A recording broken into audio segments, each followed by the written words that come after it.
Welcome back to Geriatric Alpha Runt Productions. My name is Garp here on YouTube, and today I'm here with my special guest, Nick Hollis. How are you, Nick? I'm good, sir. How are you? Good. We're in our part 2 of our interview. I believe that this is episode 20, if I'm not mistaken. So we've been doing this for a little while here. I need you to like, comment, subscribe if you're enjoying what you're watching today. It really helps the station to continue to grow, so give us a shot, will you? Part 2, we're going to talk about golf. Oh, wow. Nick is a golf pro. I think the first question I want to ask you is, I hear the term golf pro. What does that really mean? Does it just mean that you work in the golfing industry, or do you actually like play competitive tournaments? What does that mean? That's a great question. Golf pro is a very, very large term, I would say, a wide variety of things. For me, it's kind of changed throughout the years. I've always obviously started with loving the game of golf. That's kind of where it starts.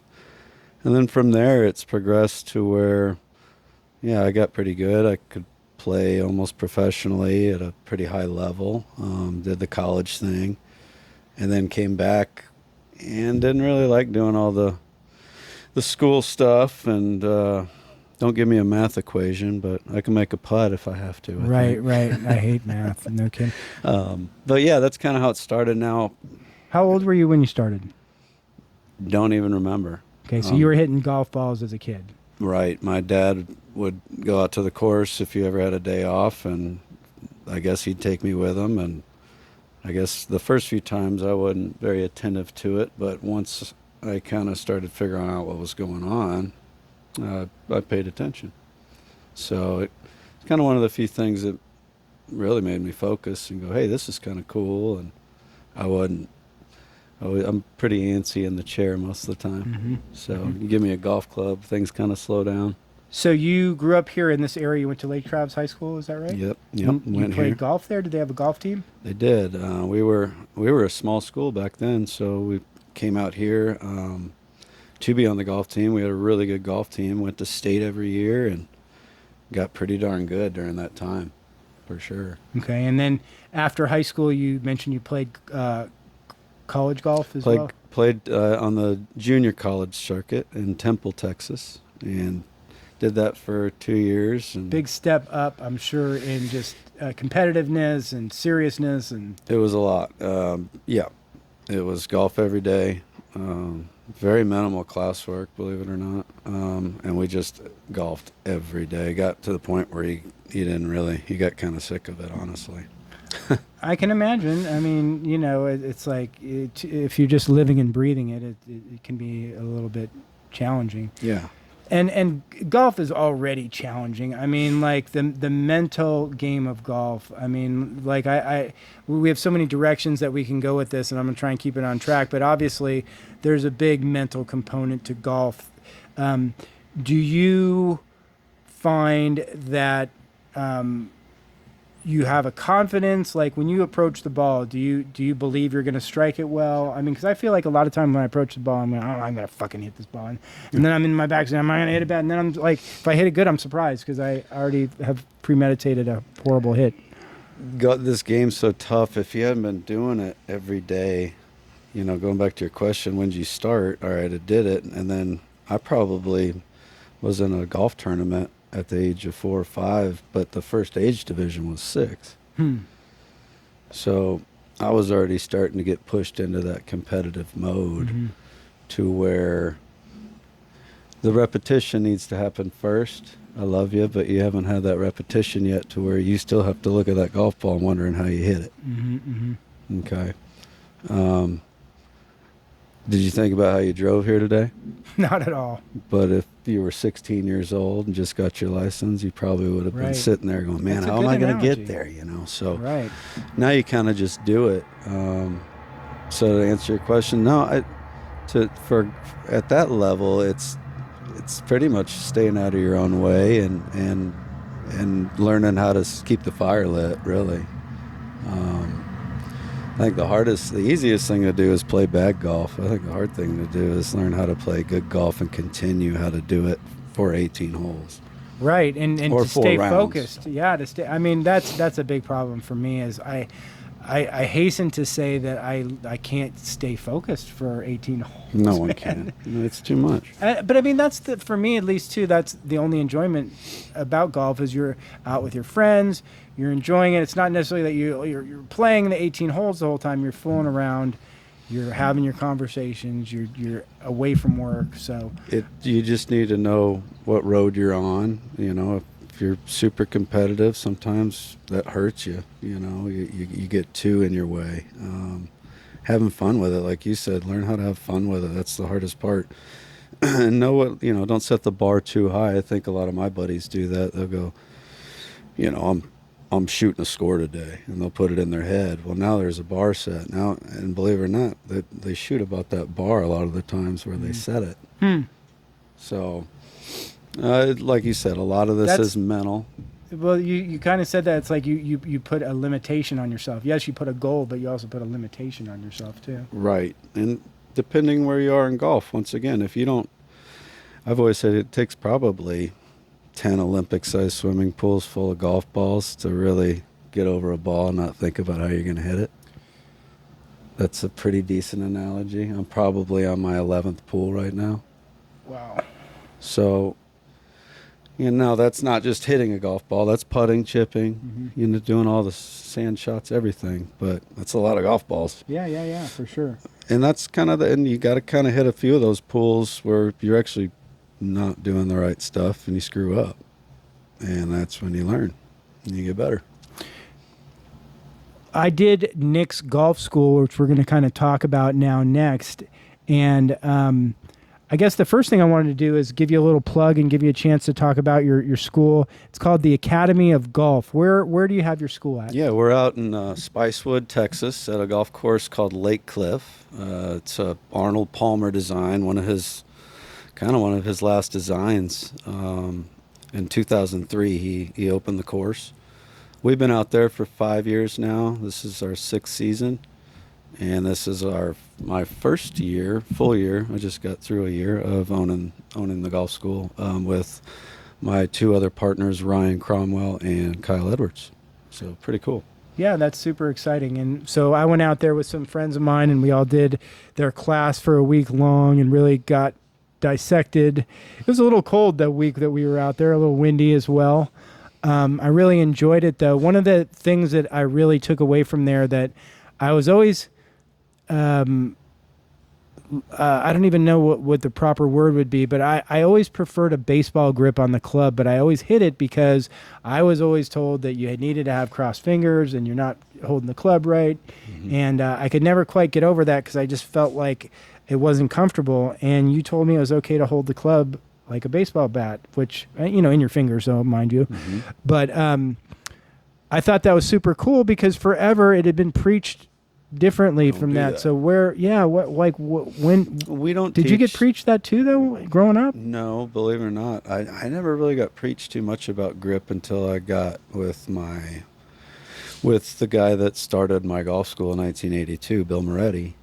He I didn't really know about grip. Really, all I knew was just grip it and chase the ball around, get in the hole, and don't screw up. Kind of a caveman way to play golf. Then I started realizing, oh man, I've been gripping it wrong. Most players, believe it or not, on tour that have won, I don't think their grips are perfect. Scotty's is. That's all he works on. But you don't need, you do need to know about a grip and cause and effect of a weak and a strong grip. Most people think that's strength or how tight or loose they're gripping the club. It's actually, it's a lot more than that. When you're gripping that club, you need to maintain the grip pressure, and there's just so much stuff. There's so many variables. There's so many variables. What we try to show, though, in our schools is, we don't teach a method. If you've got big old hands and you're interlocking and you hit the ball good, I'm not going to mess with that. Now, a 10-finger grip, it's funny they call it a baseball grip. It's funny as golf's older than baseball. So I don't know why they should call it a baseball grip. They should flip that. I would not have guessed that. Golf's been around since probably another 200 years prior to a baseball grip. So wow. I always find that funny. Another thing I find funny is when, no matter what the person is, when they grip it, I've asked thousands of people, why do you grip the club like this? And they'll go, well, it's just how I was taught. Or this is what I've done since I was a kid. I've never really had a really good explanation on why. Hmm. So it's different for everyone. You know, some people are swinging right-handed, but they're left-handed and they're left side dominant. I noticed that. Yeah. I'll let them interlock their hands all day. Let them use that left side. They need to. Jordan Spieth. The next time you look at Spieth, watch him swing. If you didn't know that, he's all left-handed. He does everything left-handed. Eats rights. Only thing he does golf right-handed. That's the only thing. Wow, that's interesting because the only people that I know that had that opposite was guys who were right-handed but hit left. Mm-hmm. So So then you it's got backwards from what I've. it been is accustomed kind of to. backwards. Phil Mickelson, kind of interesting. Does nothing left-handed But he other than hit- golf. No shit. That's Are you it. kidding Not me? He's bullshitting. right-handed. Google it up. Yeah. No way. So, but you look at the tendencies. blows my If mind. you look at the tendencies of these players, you watch Phil, watch him get over a putt. Watch how much right side he uses. Hmm. And you know, if you were, you with your jujitsu, and you're in a fight out in the back street, and you got to go throw a punch, what hand you going to go with? You're That's dominating. probably the hand you need to be swinging or using the golf club with a little more too. So, From the front, meaning that if you're right-handed, you'd actually swing from the left. well, it makes sense, right? I'm gonna try it because It's I used kinda to crazy. switch hitting baseball, and So I now, made good contact. but I can't throw a ball. I can't write my name left-handed. It would be like relearning the game if I tried to learn I bet. left-handed. I bet. But certain people, I do think that they were put on the wrong side of the ball right off the bat, and or they're gripping the club wrong. I think 90% of the people are gripping the club wrong. So When you that say are gripping the struggling club with wrong, their ball. in Struggling. what way? By having it in their The palm? or- position of it and in the fingers itself. Yeah. And then you grip a club a lot differently than a putter. That's a whole nother ball game. But going back into those lefties and righties, with the way you were interlocking, it was promoting too much left side into your swing, and you're not left-handed. So we need to use your strong arm, and that's when you change that grip, boom, now I've activated your right side. That's really what I did. You know what's funny is So, that Pretty I cool. went to your thing and then I went out golfing and I was horrible. I thought I'd be better, but I still incorporated the things that I learned at the golf school. And one of the other major things that I learned at the golf school is to stop crouching so much and stand up, get erect. Yeah. Because I thought for some reason that like if I'd get lower and I'd get more in like a baseball stance, I'd be better to address the ball. And obviously that's not That's why what it's you important. believe. Go see a good golf instructor or a fitter. Before you get fitted. I've seen where like you haven't played in a few years. You were slouched over. Let's say you did just I'm going to go get fitted before this golf school. I get that a lot. And they spend $2,500 to $5,000 worth of clubs and they're fit wrong. Hmm. So that's a slippery slope. Do you hold at the end of the club, or do you choke up at all? It just depends on the shot. Most of the time, if it's just a normal shot, you want to kind of just be in the same spot. I was surprised to see John Daly say that he likes to choke up on all his clubs all the time, and I was like, this big hitter chokes up? Because Yeah. you think of a choke up guy as like a contact Going guy. back into why you were slouched, if you really think about it, it's probably this is what it is. It's your address from the ball, meaning your distance from the ball, the way your arms are hanging, and then the way that club sits, right? Mm-hmm. So if it's not matching, you're probably going to swing pretty bad. Now, going back into the way you need to grip the club, for you, it got your right arm to work, and then your slice went away. Well, yeah, you had me close my stance up and bring my left foot forward, which I actually liked because in baseball I always used a closed stance, so it feels very natural. So I'm using my baseball grip with a closed stance and coming down and really whacking it at the bottom. Yeah. It felt like when it's working, it works well. Well, and then the hard part with that is then you got to go spend your time in the pool with it, like I said, and keep the thoughts consistent and really beat them down in your head. So How's that simulator working out? That was fun. Are you guys Simulator's good. getting the use out of that? I'm learning a lot more about this technology side of things. That's for sure. Got to go with the times though. So we got the new Garmin. It's a Garmin R50, and I tell you what, it's for around $4 or $5 grand. It's a lot of fun. It's hard to get me off of too, it. when it was so cold and wet that day. We were in there playing around on that. I've heard that Topgolf is just struggling. Have you heard that? I have. Like their whole business model is just crumbling. Yeah, I mean, it was a good idea at first, but they kind of took the golf away. How do you mean? Meaning most kids nowadays that don't golf, that have gone to Topgolf, they still don't know what golf is. So I don't like what they were I don't know. I think they could have done a better job of promoting the game a little better. I don't know how that could have been. Maybe the games could have been different. I don't know.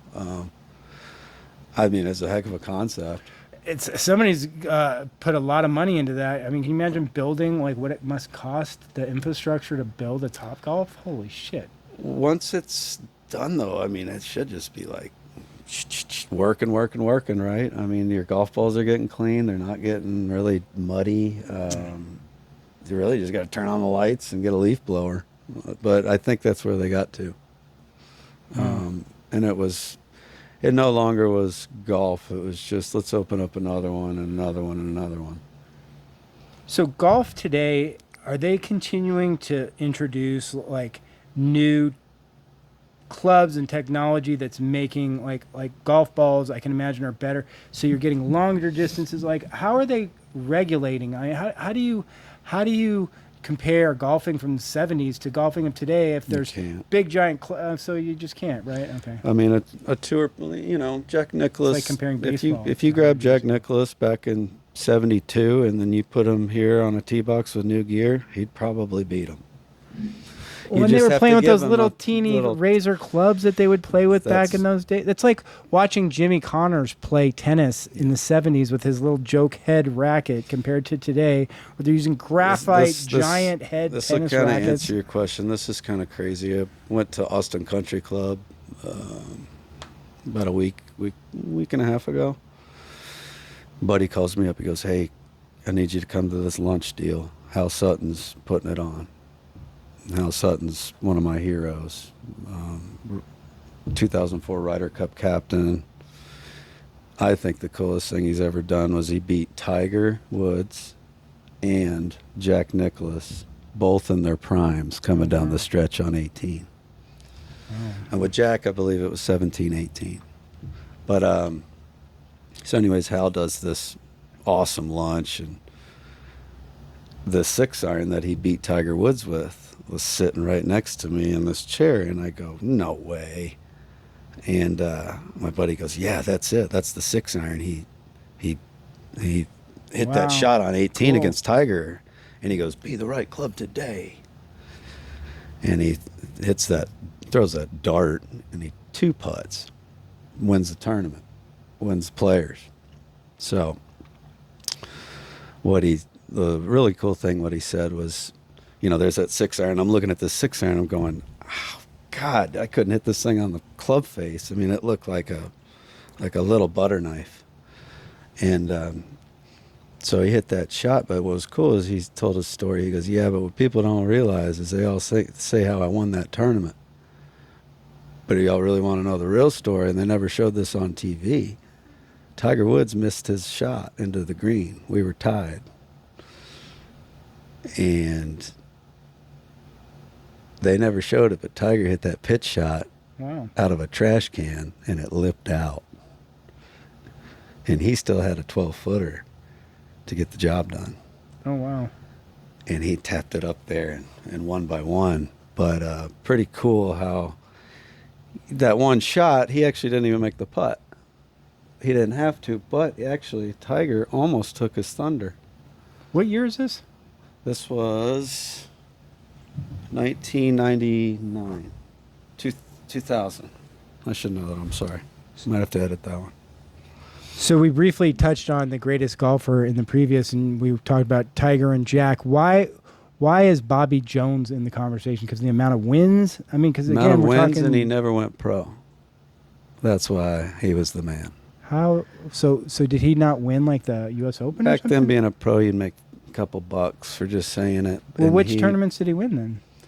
He won all the pro tournaments. He just never took any. He never accepted. Get the hell out of here. Yeah, so he just did it for the Oh, purity wow. of the game. Oh wow! Which is really I did not cool. know that He was about the him. man. He's probably one of my favorite golfers. Good looking guy. I like all He's the. got a sports car of his. If I can ever find another one. Well, all his stuff What is that, like a 1939 ish? I'm not sure what year, but that Bobby Jones stuff is so highly coveted still today that it surprises me because I only learned about him through my. He's the original Grand Slammer. Well, right. He's like the Oh my Babe God. Ruth of golf, right? Yes, absolutely. But he's not a common name. It's just like Jack and Arnold and who else? Tiger. I mean, that's kind of who you think of. Going back to that real quick on what you asked me a question earlier on who do you think was better? I don't have that answer, but he did because he played Jack Nicklaus and Tiger and beat him in their primes. And who did he say? He said Tiger Woods Okay. was the best. I wonder if Tiger will have a moment. Like, do you remember when Jack came back and he won the U.S. Open in like '88 as a 50-year-old or something? Man, I mean, if You were too anybody, young to remember, If but I know, if anybody can do it, he could. But it's you going to can't be even tough. walk Yeah, anymore. it's you the thing. Can't even walk. People don't realize it's hard to walk around Augusta for 4 rounds in your mid-20s in Right. good shape. So, Dude, it's so true. It's so funny. It's like in jiu-jitsu, there's a reason that there's weight classes and age classes. Yes. Because if someone's bigger than you, it's a huge advantage. If somebody's half your than age, you. it's a huge advantage. And like that's in jiu-jitsu. But like when we talk in terms of golf, it's like you don't think of that as like, oh, because there's not. But you can't compare a 25-year-old to a 50-year-old. Their ability to just stay focused, to like have the physical ability to be giving that effort for 4 hours. but then I'm gonna fight a little on a Father Time hole here as Justin Rose last week, 46-year-old winner. There's always Old going to be man- there's old man always going to be whooping that- anomalies. that And there's ass. some sports that definitely will be more forgiving. I think that even, believe it or not, UFC is a lot more forgiving with old people than, say, baseball, tennis. Yeah, I can see Like that. you'll see a 40 to 45-year-old guy sometimes, especially at heavyweight, still in there competing. And take him down. But you're not going to see a 40-year-old tennis player. 40-year-old baseball players Look are at few and far Djokovic, between. man, Djokovic, If poor you guy. make it to 40 as a baseball player, you played out a long career. That means you've been playing 20 years. And they probably are keeping you on there for respect. Right, because you're a player manager almost. Because it's true, guys that were Yeah. 40. I'd like to know how many major leaguers make it into their 40s and are still on a roster. No. It's got to be a very small percentage. LeBron James. There's another one. Well, let's talk about some of those other sports then really quick. I mean, LeBron is constantly telling us that he's the GOAT. Do you notice that? He's always telling us, like, I'm the greatest. It's like, bro, you're not the greatest because you say you're the greatest. And number two, it's like, I honestly just statistically don't think you're the greatest. I mean, Who do you think is the greatest? well, I mean, I would have to Or say, let's say this. What statistically who's the greatest? well, and then statistically, who, who the greatest is like Kareem probably. Yeah. But if you talk in terms of like championships and percentage winning and stuff, like Jordan would be better. So it really depends on what you're looking. It's just like I don't know. LeBron has definitely made it to a lot of finals, but he hasn't won them all, and he didn't win them all in dominating fashion like Michael did. I admit too that I don't like LeBron, so it's kind of hard for me to be not be biased because I Gotcha. don't like him. Gotcha. But and then in terms of like the greatest football player, I think we all would have to agree it's Tom Brady, just because longevity and the amount of wins and like his stats. Statistically, he's the greatest quarterback. Yeah, I'm not going to fight Now on he's that one. played longer than anybody too, so it's like, of course you're going to get the You knock on touchdown the door that record. many times, it's going to Yeah, open. yeah, right. Like if you play 25 years, you're going to have the most yards. You're going to have the most touchdowns. Right. But Honestly, you also have the no most, one should ever touch LeBron. But I think he's kind of still just getting to these. Well, I mean, he's already surpassed Kareem, has he not, or did he? He's think he right just there. did. He just did, right? Okay, and Tom's got like 7 Super Bowl wins and But 10 whether 10 you total. like him or not, there's a great example of a guy where you buy one of his cards right now, and no matter where that wave is, he's gonna retire, and he's still gonna have done his enough things to not devalue when he retires. You know what's interesting that will be interesting to find out and see is that I heard LeBron likes to buy his own cards. He's going to call you up one day. Well, it'll be interesting to see because, like, this guy probably won't ever need money. So the chance of him selling it are probably slim unless someday he's old and he's like 70. He's like, I don't want this shit anymore. I don't need it anymore. But you got to kind of tend to think that. Which Tom Brady's kind of doing that. Well, perfect right? segue. Like, It's it? beautiful for guys like me who are invested in him because he's got his card shops now that he's franchising.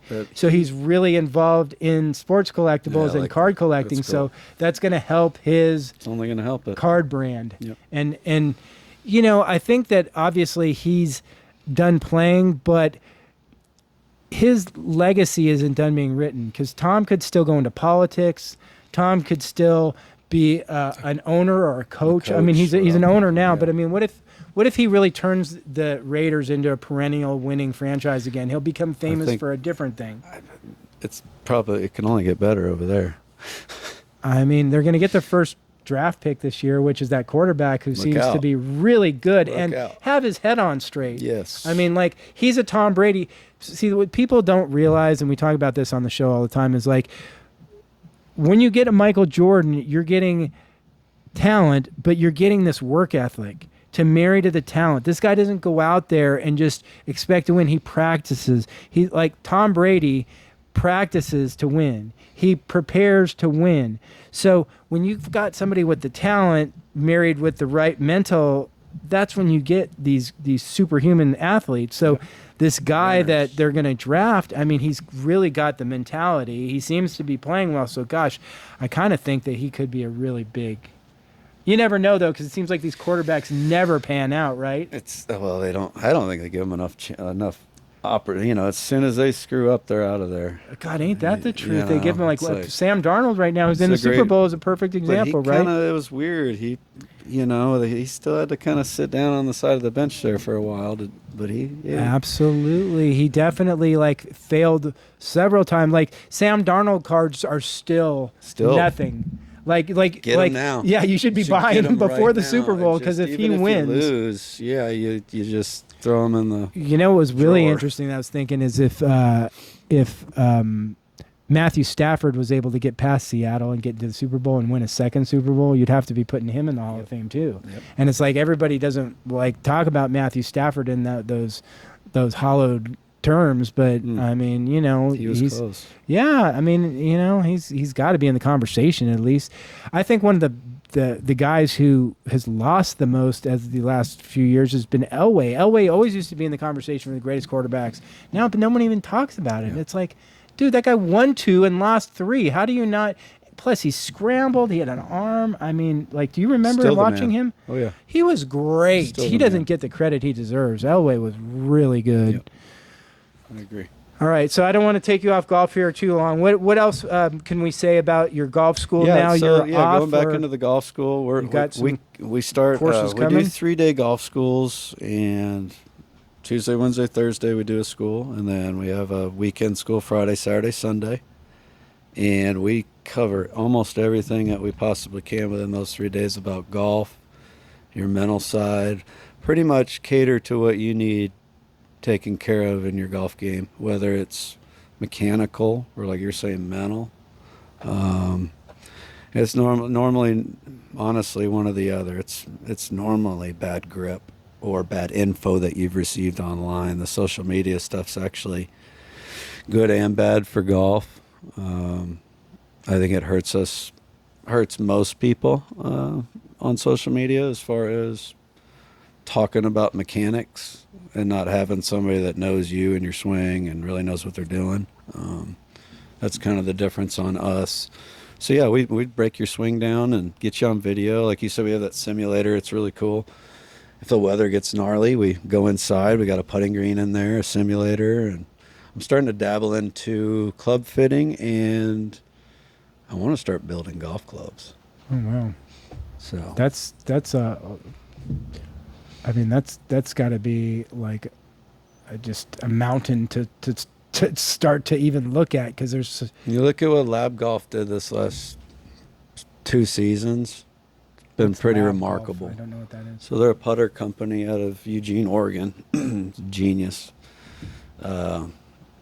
Scientist, just crazy smart guy, thought of just a great weighting and design of a putter head.